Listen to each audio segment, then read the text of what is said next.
If you've made somewhere between 0 and 20 sales on Etsy, or you've made sales but they feel completely random and you have no idea why they happened, I need you to listen for a hot minute because I'm about to run something I only do a couple of times a year. It is called, drumroll please, the Listathon, and it's completely free live challenge starting the 16th of March where I'm going to walk you through fixing the core foundations of your listings properly. We're not adding more products. We're not posting more on Instagram. We're not working harder. I'm not adding anything more to your plate because guess what? We are fixing what's already sitting in your shop. The titles, the photos, the structure, the bits that quietly decide whether someone buys or whether they click away. So if you're tired of refreshing your dashboard and hoping something changes, this is the moment you stop hoping and start fixing. It's live trainings by me, it's free, and it's honestly business changing.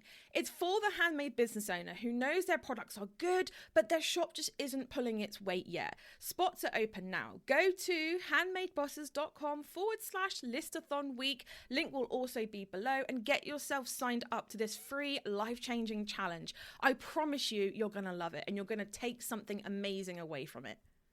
Let me ask you something. Have you ever looked at one of your Etsy listings and kind of just thought, I don't know, I filled everything in, it doesn't really feel right, it's not really converting, I have no idea what I've done wrong, or what is wrong, or what Etsy's doing now in order to not show my listing, right? And at this point, a lot of people tend to go, oh, it must be my product. My product must be awful, or I must not be very good. And we start to like creatively doubt ourselves. And that is actually wrong because most listings fail because the buyer doesn't understand quick enough what the listing is actually about, whether it suits them, whether it fits them. And that's the thing, is that we know a confused mind says no. So that means if your listing is confusing in any way, shape or form, people are automatically going to go, I haven't got time to even begin to figure out whether this is for me or not. So in this episode, I'm actually going to show you how to fix that. And by the end, you are going to know exactly what to fix in your listings without having to overhaul your entire shop or overwhelm yourself. And if we haven't met yet, hello, my name is Steph. And if you're listening to the podcast version, hello, podcast listeners. And if you didn't know, guys, if YouTube is not really your thing, if there's too much going on and you're just like, I just need to get the information and I need to do it fast, then go ahead and listen to the podcast version. All you need to do is search how to be a handmade boss on anywhere that serves up podcasts and you will find me. I coach handmade business owners from the very beginning, when the idea of their product is just a little twinkle in their eye, all the way up to six-figure business powerhouses that I help teach. And if you're watching or listening to this, chances are you've made a couple of sales, you're trying, but your listings still feel clunky and inconsistent, or like honestly like you're just guessing what people want and where. Today is all about clarity. So I'm going to basically explain in a psychological way how Etsy buyers actually behave, what they notice first, and what you do not need to obsess over yet. Now I have got my iPad here, I have got notes, so if you see my eyes darting around, that'll be why, just because I've got notes here, I've got iPad here, and I just want to get as much information across as I possibly can. Now let's just talk about how people really shop on Etsy, because it's different. For those of you who have your own website, people arrive onto Etsy already in buying mode. They are searching for something specific, even if they're not wording it right. Someone's first search is always going to be very, very different. So I just want to explain this really, really quickly, is that you have your first search, okay? And then you have your second search. And basically, this is where people are looking at the results and kind of going, okay, in my mind's eye, I'm thinking about this. I'm thinking it should be this color. It should be this size. It should have this on it. So therefore, people are naturally going to change their search as time goes on, okay? So it's at this time where you need to have your keywords all ready for someone that is in their third or fourth iteration of that search. Okay, so I did a live about this a couple of weeks ago now, and I love really digging into this because this is such an aha moment for a lot of people, is that you shouldn't be adding words, photos, basically setting your listing up for someone's first search, because 9 times out of 10 they are not buying from their first search, the second search. They're really only buying from their third or their fourth or their fifth. Okay, and that is honestly a truth that a lot of handmade business owners completely miss. So when someone is looking at the search results, they're going to be asking themselves 3 questions. Number 1, is this what I'm looking for? Number 2, can I trust the seller? Like, do they have reviews? Am I feeling okay about, actually punching in my credit card numbers, paying money and actually getting the thing that I'm hoping I'm going to get?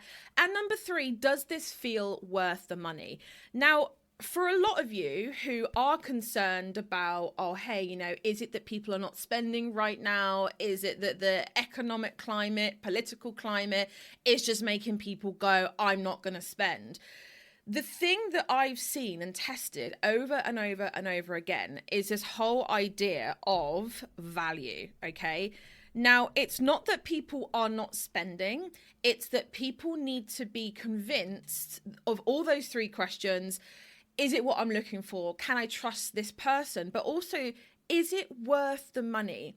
And I think as time has gone on, like if we look at 2020 all the way to today, which is 2026, is that people's value for what they're spending and the expectations of it has climbed. Okay, so it's not that people are not spending, in my opinion. Now, depending on where you live and what you're looking at, you might feel differently, and that's fine. But in my tests, I've just seen that people need to see the value a lot more in order for them to spend. On the screen now, if you're watching the video version of this, you are going to see a pyramid, a hierarchy, if you will. Okay, right at the top we have photos. Underneath that we have titles. Underneath that we have price, and underneath that we have description. Now, what I tend to see is that it is honestly in that order of how important these things are. So what you're going to see here is that photos are actually above titles, SEO, tags, all that kind of stuff. And that is a shift that we have seen happen over the last 1.5 to 2 years, is that people are like, okay, I get the SEO is important, but actually I need to visually see. It's that whole thing that I've been saying and banging on about for months, is show, don't tell. People do not really read. You'll see the descriptions are right at the bottom of this pyramid on the screen, this hierarchy. And honestly, that is how people do shop. Now, what a lot of sellers will do is they'll try and fix this from the bottom up. But as you can see, customers are viewing this from the top down. So they will rewrite descriptions, they will tweak their keywords, they will stress about SEO and the title. But if the photo doesn't stop the scroll, all of this is just a complete waste of time. So this on screen, and for audio listeners, as a reminder, photo, title, price, description, in that order is the most important things that your customers are looking for. What's basically going to affect your conversion rate. Now, I want to talk about each one. So let's talk about photos first, okay? Your first photo's job, or your thumbnail image, is not to be artistic. And I think a lot of people get this confused, where they think, okay, Etsy's a very creative platform. I need to make sure that my first photo is as creative, with loads of props and loads of colors and loads of this. But that's not what its first job is. Its first job is to be obvious, okay? Because when someone is scrolling Etsy search results, they are seeing tiny images scrolling past very, very quickly, side by side with your competitors, okay? If they cannot instantly tell what the product is, who it's for, and how it's used, they instantly move on. And I honestly think this is one of the most underrated things that a lot of shops just do not get, is that your photos are so important. Now, I'm not saying that you have to immediately go out and get a professional photographer on board to take your product pictures, because actually I have had, I want to say 8 to 9 professional photo shoots of my products and myself in the past, and I would say maybe 50% of the time they are like chef's kiss, and actually probably the other 50% of the time, for whatever reason, they've just not really come back how I envision, looking at the perfect thumbnail image. You can totally do this yourself. And actually, inside of the HBSA, we teach you exactly how with the help of a professional. Clear beats clever every single time, especially when it comes to your thumbnail image. So that means the product is the main focus, not your props, not the background, your product. The lighting is bright and airy, not overexposed, not really, really dark. It has to just be that it's bright enough to jump out on the screen. Scale of the actual item, scale and color and all that kind of thing is obvious where needed. Obviously, if you're looking at selling a table or a phone case, that might be a little bit tricky or might not be necessarily needed. But this is where modeled shots do really, really well as thumbnail images, because you can immediately see, like, okay, it's being worn. Like, what does it actually look like? How will it hang? And they can imagine seeing it on themselves in their lives. The last thing is what is included is very, very clear. I shop on Etsy a lot, and I cannot tell you the amount of times that I have seen really overly confusing images. So recently I bought this little gold bracelet that you see me wearing all the time. It took me like 2 hours, and it's quite a simple thing. Like, for those of you who are listening on the podcast, it is a gold-plated silver gold bracelet with a very, very thin engraved bar on it. So it's not like something ridiculously special, but it literally took me 2 hours because I had to surf through loads of product images where they had like multiple bracelets in one image. They had 3 different sizes, they had 3 different colors. Like, it just got to the point where I was like, this is ridiculous. Like, people are just not being clear enough with actually what's included and what they're going to get. Now let's talk about your titles. Okay, your title is the reassurance that backs up whatever is in your photos. It basically tells the buyer, yes, this is what you search for. It's not there to be poetic. It's not there to impress anybody. Like, buyers are skimming your title.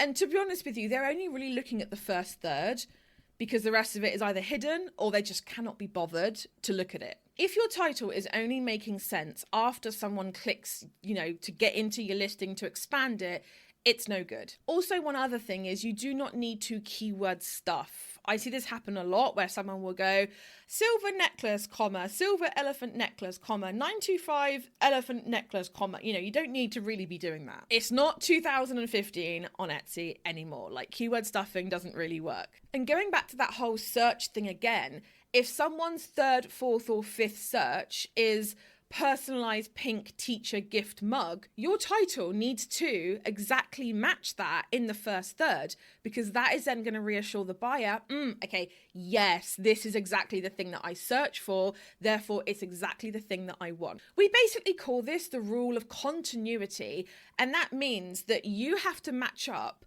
what your photo is showing with what your title is showing with exactly what your target audience is searching for, okay? That way, the buyer's mind cannot get confused. It's so easy to go, oh yeah, that matches up with the words that I've been using, and the whole process just becomes so streamlined that you're going to get more sales because people aren't having to second guess and think, oh, does this match what I'm thinking of? Like, is this exactly what I'm after? Do I have to edit my search again? Do I have to continue scrolling? No, you've shown them a photo which is exactly what in their mind's eye they wanted, and your title matches that as well. Now let's talk about price, okay?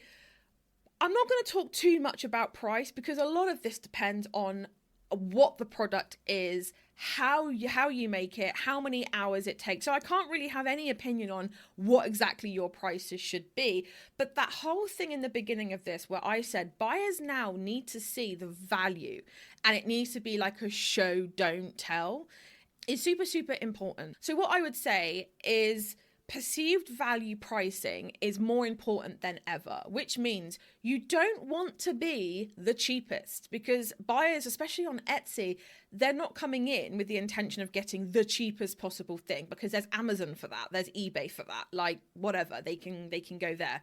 What they're looking for is the best quality. And I think this is where a lot of people trip up when they're listing, is that they're going, I have this mug for sale. And for audio listeners, I'm literally holding up, you know, the blue mug with the S on it that I've been using for the last 5 years of my life.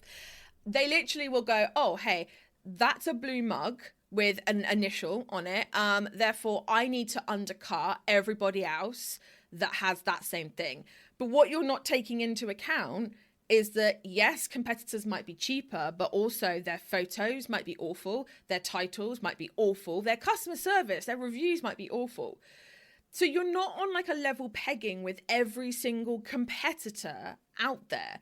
And nor would I say you have to know your competitors that much in depth to make a pricing decision. My rule of thumb is, as long as you're not like a brand spanking new shop, you're good at what you do, you've gone through this, your photos are good, your titles are good, you should be charging in the higher end of whatever pricing bracket there is, okay? Now let's talk about descriptions, okay? So descriptions actually sell. Descriptions are one of those things that people kind of go, oh, this is like a last thought for me. Like, I'm listing, I'm putting all my effort into my SEO, my photos, my price, and the description's kind of like I'll sort of do that at the end, okay? Now, the problem here is that if someone is reading your description, they are one of two camps, okay?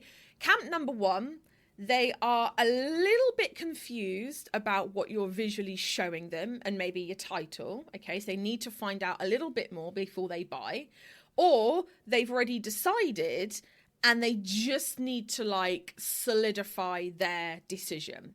So as you can imagine, most buyers, by the time they get to your description, are 80% of the way to adding it to their cart. That is something that has psychologically been proven over and over again. Now, yes, most buyers skim. Most buyers skim descriptions that are not very well written, that don't have a lot of bullet points, that are just an endless wall of text. You know, if your description is more than 3 to 4 paragraphs long, something's gone wrong there. You do not need to add postage details or anything like that, because Etsy does that for you, okay? They want reassurance, okay? So they want to know, what exactly am I going to get? How does this work? And is there anything I should know? Now, a fourth bullet point is there any frequently asked questions that I need to have answered before I'm going to add this to my cart? Your description needs to persuade, but it also needs to remove doubt. So what I want to say next is, here are some things that I've seen people obsess over, that I've coached, that actually I've then gone, hey, you know what, we need to we don't need to do this yet. Perfect SEO, perfect wording, perfect branding, everything formatted perfectly, packaging being absolutely perfect, products being absolutely perfect. Like, these are all things that is actually taking you away from the 4 things that actually make sales.